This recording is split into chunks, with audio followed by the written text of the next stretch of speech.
And now it's Deborah Cobelt Live in the Little Italy podcast.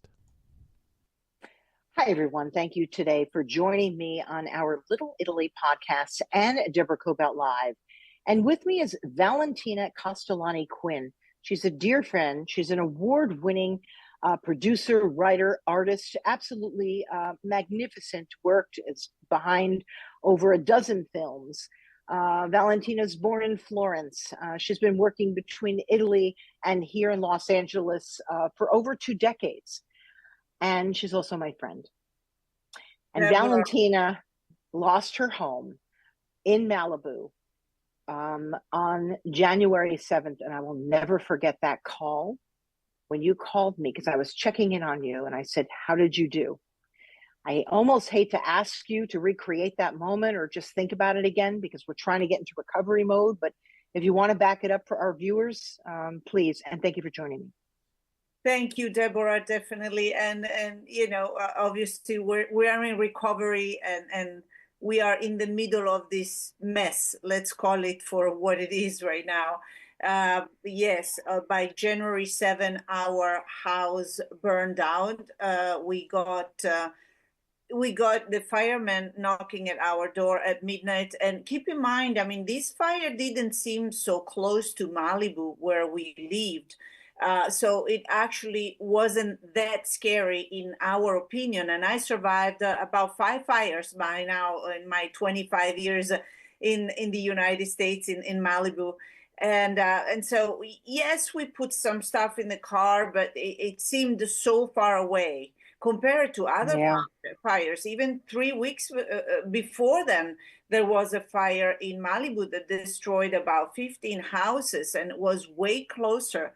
So by midnight, the firemen came at our door and we had 10 minutes in the dark. There was no electricity anymore to put what was needed, you know, the passport, the computer, the cell phone, and we had to run.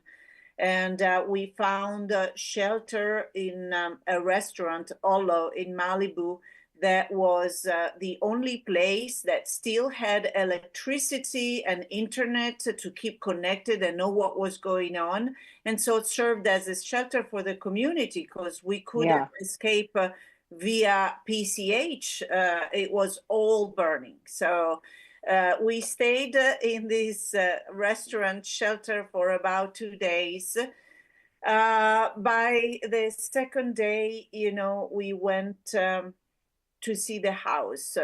Although it was still burning PCH, they let us in and the house was burned to the ground. There was a fire truck in front with a tiny bit of water. And unfortunately, he said, I'm so sorry we didn't have enough water to put down this fire. And so it's beyond devastating. It's very difficult to communicate, you know, the feeling, the emotion in front of what was your life. It's not the house, the 4 wall, but it's your home where you know, it's kind of the recipient of your emotions, your history, your goals, your achievements, as well as your failures, but it's still kind of the recipient of what you call your life, your family. So to see a big black hole instead of your house is devastating, to say the least. I was with my daughter and she was in tears on her knees. And then we had to run away anyway, because it was still on fire, the whole street. And the rest is, you know, putting one foot in front of the other and trying to figure it out logically, practically, keeping away any emotions. What is that you're going to do? How do you move from here? So we started all those practices, as thousands of people right now in LA, to, you know, documents and fill up forms and go into recovery offices and to city councils and all of these organizations that have been very helpful, definitely, to kind of put together a possible plan. Mm. You know, it's interesting because if one were to go on your Instagram, right, you still remain hopeful. The artist in you is always there. And as you're driving through the canyon, going into Malibu once again, because I know that you're staying with friends outside of Malibu, but you come in throughout the day when you can, if you can, and somehow you see the light as you're driving through the canyon. And by that, I mean, you see it mentally and you see it physically, knowing that it's almost artistry the way you've approached this. And I like the fact that you say you work very hard to keep your emotion out of it, because that can really take you down. And instead, I notice you're trying very, very hard and succeeding at looking at the beauty while moving ahead, knowing that there is a lot ahead, right? There is a lot ahead, absolutely, and I definitely can envision it, even if it takes time, it takes Yeah. enormous amount of energy, but it obliged all of us to look at life in a different way. You know, I know about loss because of the death of my late husband, but this is a different kind of loss, and it needs to be relearned in his own way. And yes, it occurred to me yesterday. I was on Mulholland because still PCH was closed, so we have to tour around all the areas to navigate from an office to another to try to put together the pieces of our life. And it did occur to me that yes, as we take these country roads, that are not our regular path where we navigate through the day, we look at a different perspective of what's around us. And in the same way, spiritually, we are obliged to do the same. And it's a good process as well. We must find some positivity throughout this journey. And I think that is a good perspective to look at life, to look at it in a different way, and understand how much value we have inside rather than our possessions. You come from, if you will, Hollywood royalty, if you will, your late husband, and even your family in Florence. It surrounds you. How has this really affected, in your opinion, what's happening in the entire Hollywood community? And by that, I'm not talking about people and their estates. I'm talking about working people who are working on productions, who lost their homes and may not be able to get to work. Let's talk about how this is affecting the Hollywood community and how they can begin to even recover from that.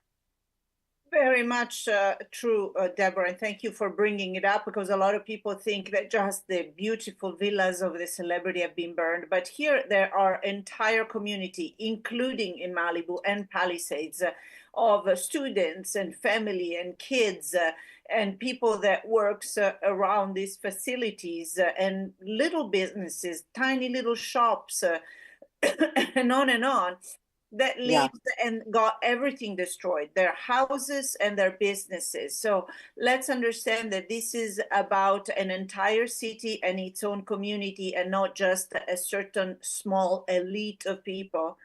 And in terms of Hollywood, which is the primary industry of this town, is very much broken, for sure. Yeah. Not just because some celebrities lost the house. And by the way, I have to say that celebrities have been magnificent throughout this process, putting their own public figure in, trying to support, raise awareness, raising fundings, but also in a million way. There is not enough emphasis on how much the Hollywood royalty, so-called, is being humble and helpful in this track.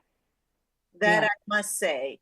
And of course, the industry is very much slowed down. Any production that is in pre-production stage is on hold right now. You know about the Oscars. Yes, half of the city says no, half of the city, of course, says yes, it should go on. I personally think it should be done, the Oscar ceremony. It's important that we keep on working. And also it's important to honor those amazing films that these are nominated, and there are some amazing films in there. I was working on the Academy Award campaign for the Italian film at the Oscar, which is Vermiglio.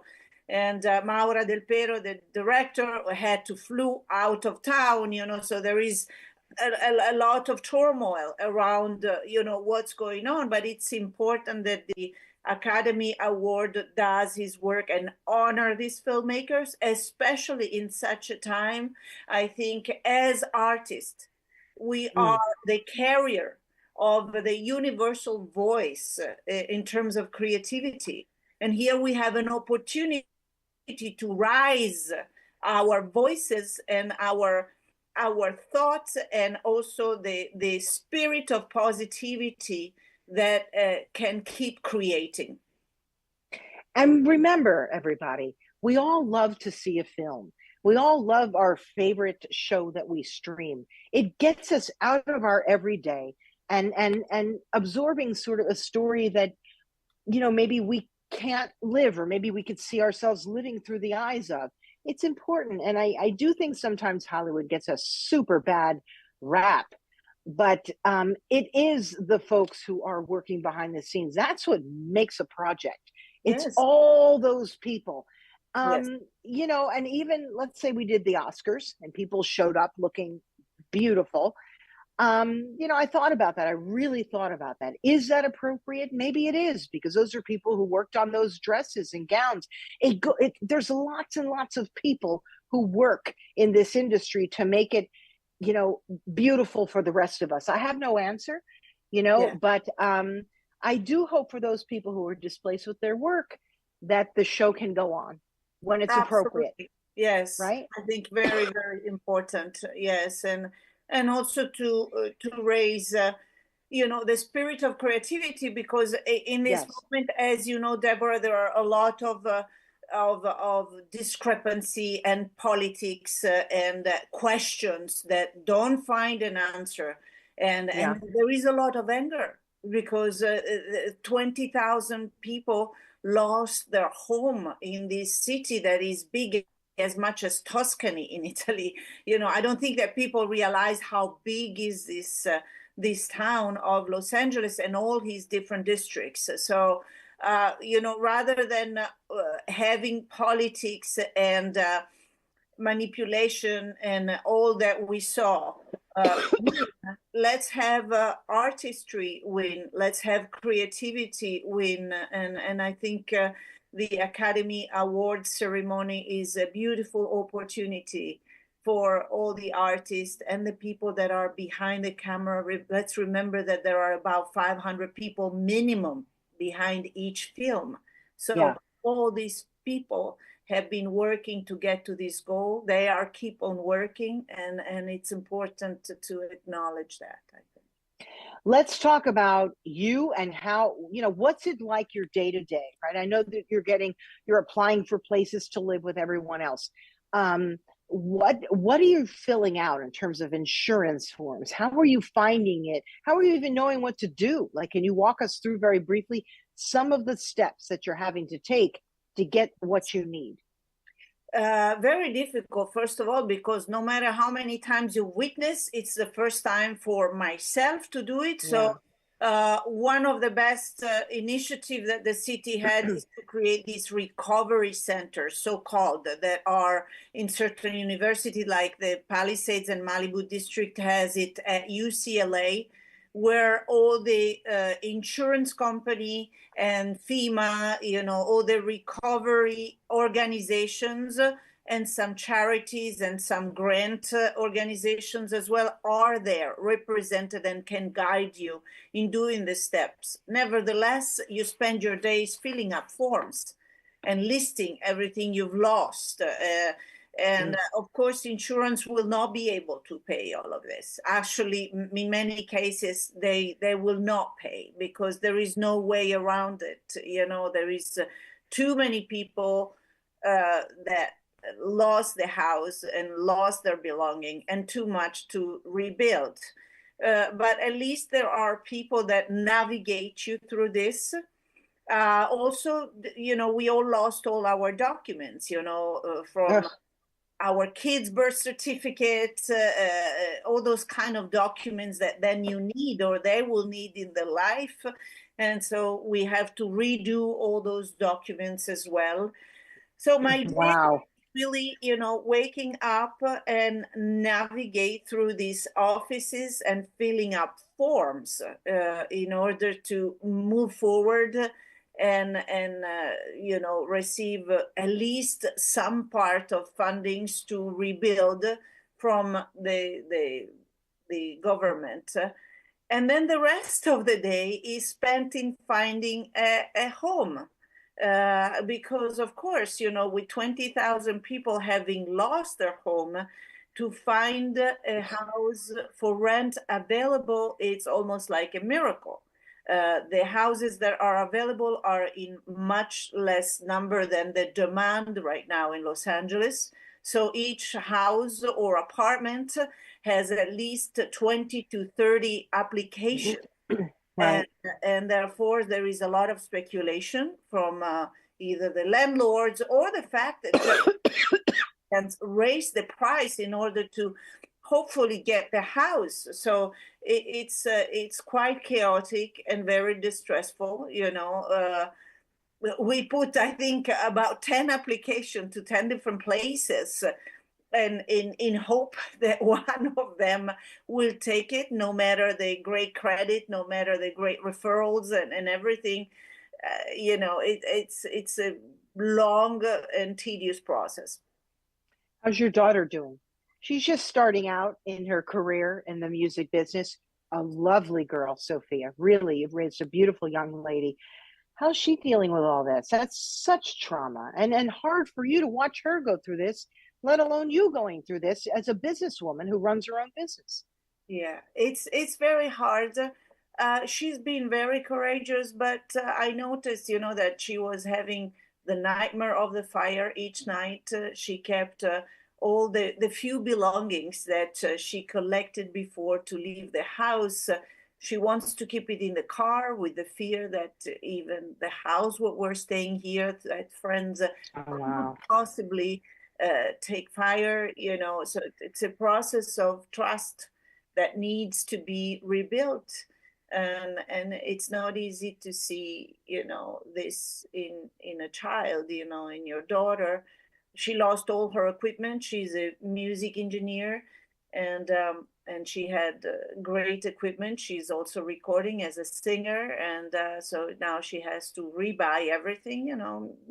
Music equipment gets up to $40,000 to replace. So it's a lot of turmoil. Her office colleagues, her friends, built up a GoFundMe, and that was very kind of them. And throughout, the process of the GoFundMe, I saw a lot of friends and people that I've seen maybe 6 years ago, 10 years ago, that suddenly pop up. Valentina, I saw what happened. Sophia, my daughter, I saw what happened. Here it's $5, $10, whatever. And it was very, very warming to see that, Can you give us that GoFundMe page? What is it? What's the name?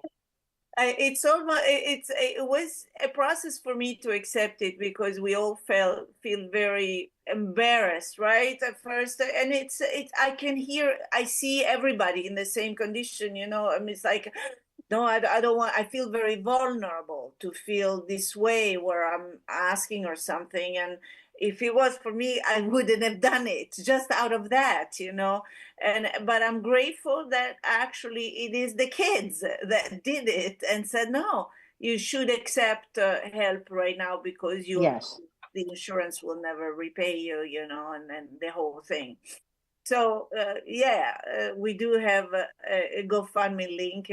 I'll give it to you, Deborah. But the most beautiful thing was to really see how many people cared and reached out. Including your family in Italy. I know my family in Italy, they were terrified for us. We're the lucky ones.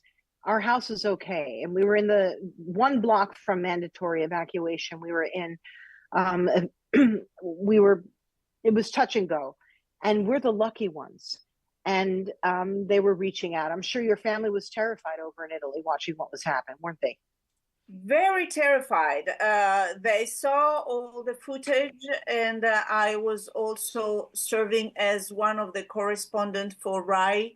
I collaborated with the network before, and therefore, as soon as they found out, they contacted me. So they saw it directly, you know. And I try to filter the news to my parents, my family, because Yeah. it is so catastrophic. It's so devastating for our parents. And also keep in mind, we are used to this fire, but the rest Right. of the world in Europe, it's an unheard situation. They can't even conceive. How come you can't stop the fire? I mean, what does it mean? You know, Yeah. there isn't these kind of situations, you know, so very, very devastating for them to see us in this condition. And what can we say? You know, I always tell them, as soon as I get things more going, then I'll come and visit, you know, and reassure you that we are okay and we're just going through it, you know, like other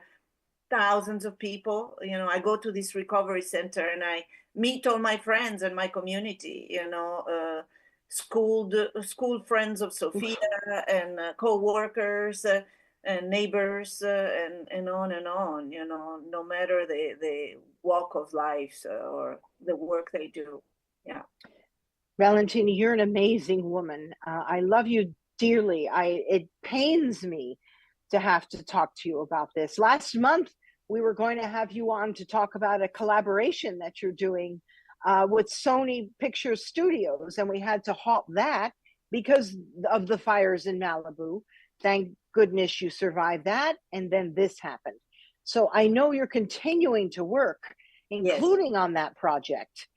And just thank you for taking a moment to even speak to us and explaining to people what this is like. If they want to participate to help, would be wonderful, because we all have a lot more clothes on our back than you have on yours at the moment. You know. Yes, definitely. My work has been always a great source of courage and strength and energy, and I definitely keep on working.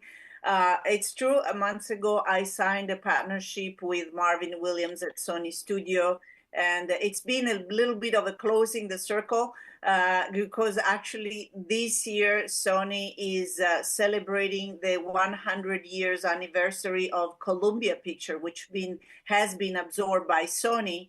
And throughout the Sony lot, there are huge movie posters of Lawrence of Arabia, of Anthony Quinn, and the statuette of the Oscar that Anthony got for his work, and so much more. So to go back at Sony lot, it's fantastic. With Marvin Williams, we have a portfolio of films that we are in pre-production with and developing, and I certainly keep on working. As soon as I can, I will go back to the lot. Right now, PCH was closed. I think that today is opening again, and so I count on being more active. And I'm working actually next week for Netflix on a post-production. So it keeps me very strong to know that I have to dress up and do it in the morning, no matter the chaos that it's going on. It's for me a great cure throughout this very difficult journey. Wow. Thank you so much, Valentina Castellani Quinn. May you have much success with your new venture with Sony. And may some of this begin to settle down for you, that you find a place to live that's more permanent until you're able to get back into Malibu, and feel that, you know, a little bit of semblance of security. I know it'll take time, but I also know that you will find your way and you will make do with what's best, and you will continue on. And what a great role model you are for your daughter, Sophia. That's really something. So, Valentina, thank you. You know, I love you so much. So thank you for taking this time. Thank you, Deborah. Thank you. And everybody, you can find my interview with Valentina on all video and audio podcasts. podcasts. On YouTube, we're on Facebook, we're on iHeartRadio, we're everywhere. Deborah Cobalt Live, but also our Little Italy podcast is a simulcast on both. So please look up my interview with Valentina Castellani, Quinn, and Deborah Cobalt Live. Reach out to Valentina. I'm sure she'd love to hear from you as well. Thanks, everybody, and see you next time. Bye-bye. Thank you.